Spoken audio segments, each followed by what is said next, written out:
Assalamualaikum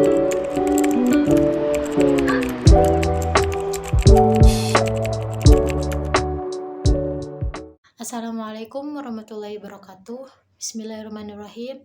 Alhamdulillahirabbil alamin wa bihi nasta'in wa ala umuri dunya waddin wa ala alihi wa sahbihi ajmain amma ba'du.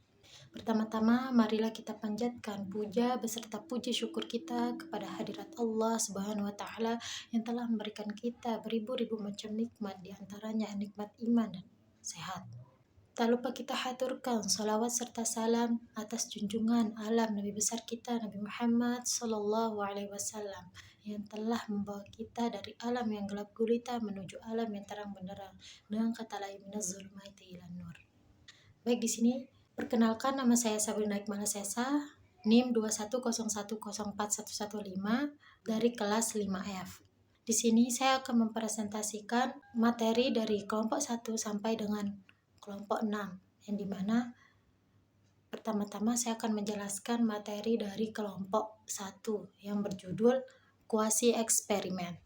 Baik, di sini ada kuasi eksperimen. Kuasi eksperimen ini diambil dari kata bahasa Inggris yang berarti percobaan, yang dimana percobaan ini melakukan suatu kegiatan dengan beberapa cara untuk menghasilkan atau mengkonfirmasi tentang suatu hal.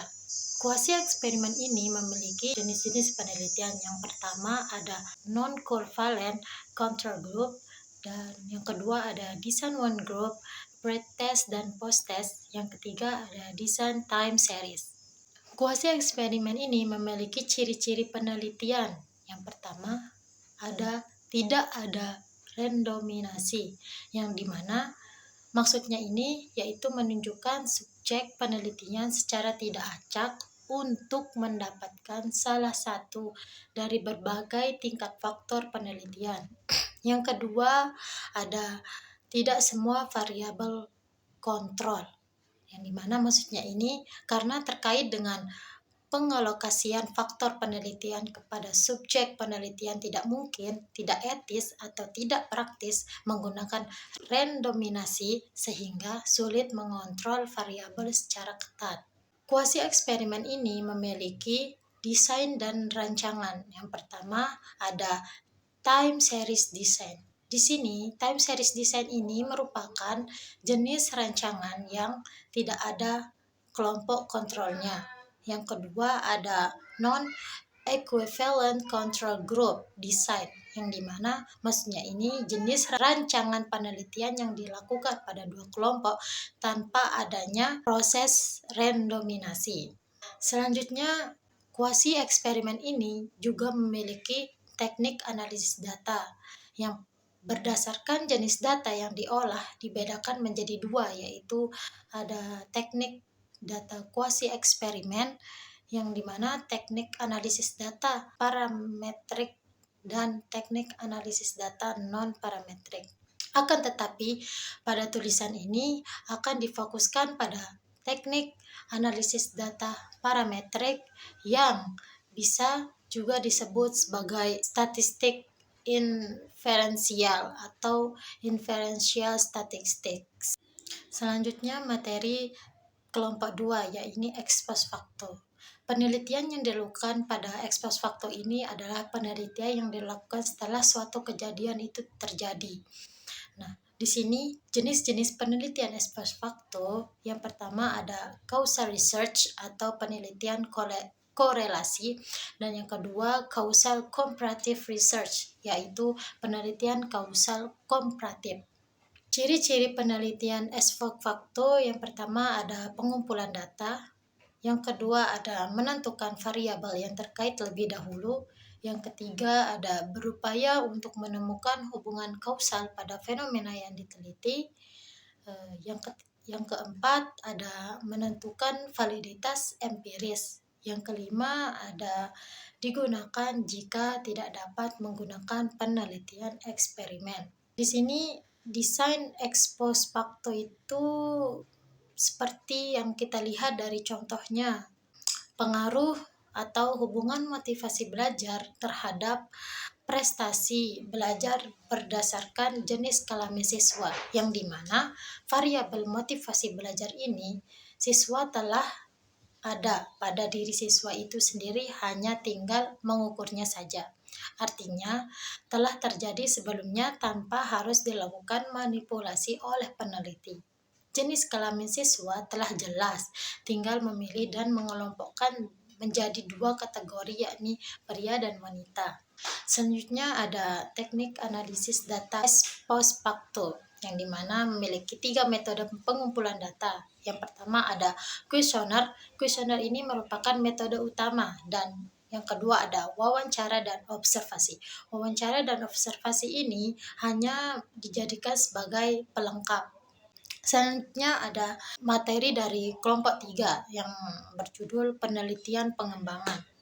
Penelitian pengembangan ini adalah sebuah metode penelitian yang cukup handal dalam memperbaiki praktik dalam berbagai bidang.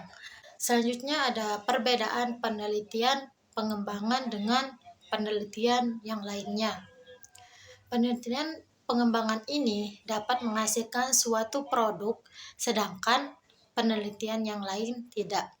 Selanjutnya ada teknik analisis data pengembangan penelitian, yang dimana ada 2 teknik analisis datanya. Yang pertama ada analisis statistik dan analisis deskriptif.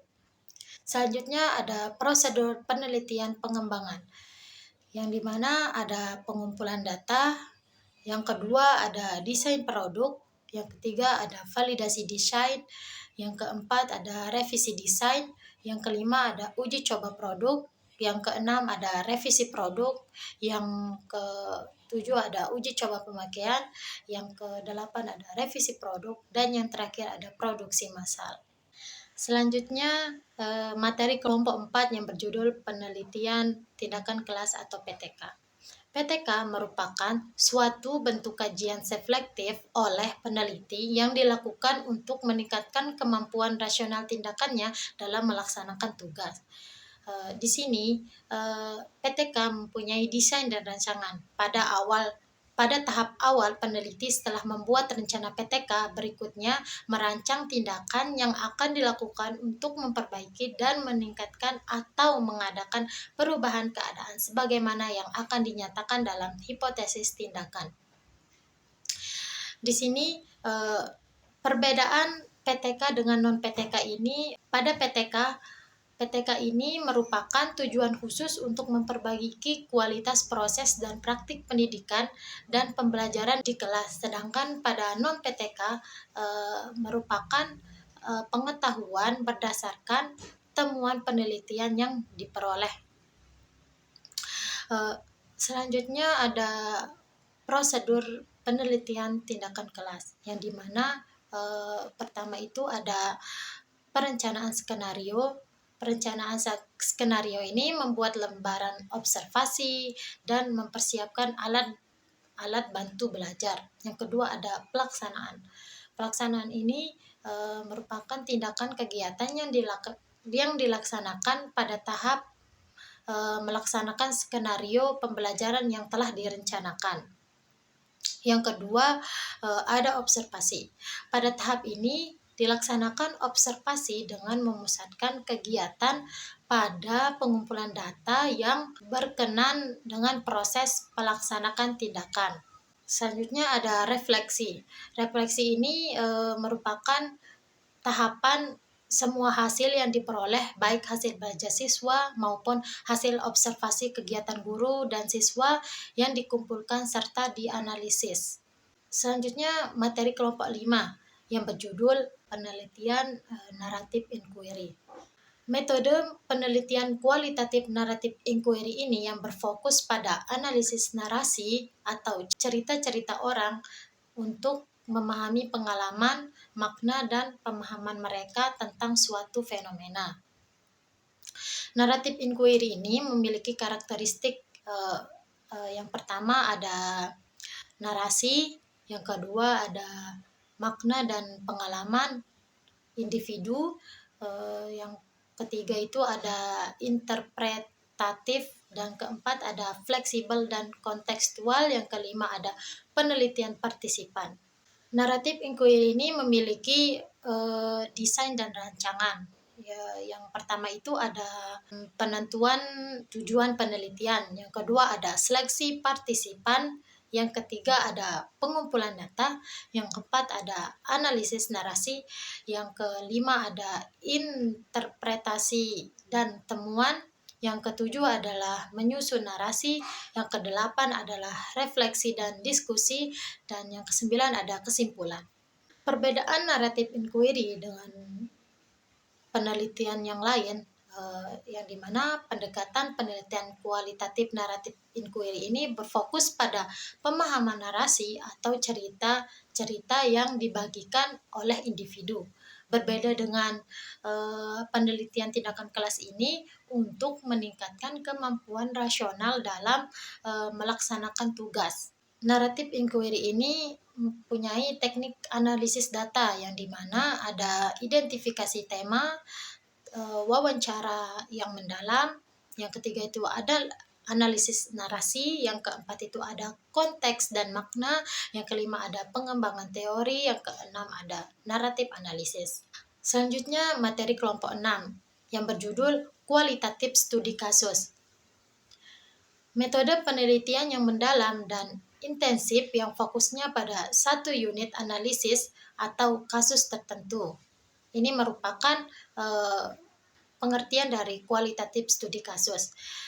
Jenis-jenis penelitian studi kasus ini, yang pertama ada studi kasus deskriptif, yang kedua ada studi kasus explanatory, yang ketiga ada studi kasus intrinsik, yang keempat ada studi kasus instrumental, yang kelima ada studi kasus kumulatif, yang keenam ada studi kasus instruksi. Selanjutnya ada penentuan dan sampel studi kasus, yang dimana ada yang pertama itu adalah tujuan penelitian, yang kedua ada identifikasi populasi, yang ketiga ada populasi target, yang keempat ada menentukan sampel, yang kelima ada pengumpulan data, yang keenam ada analisis data, yang ketujuh adalah generalisasi.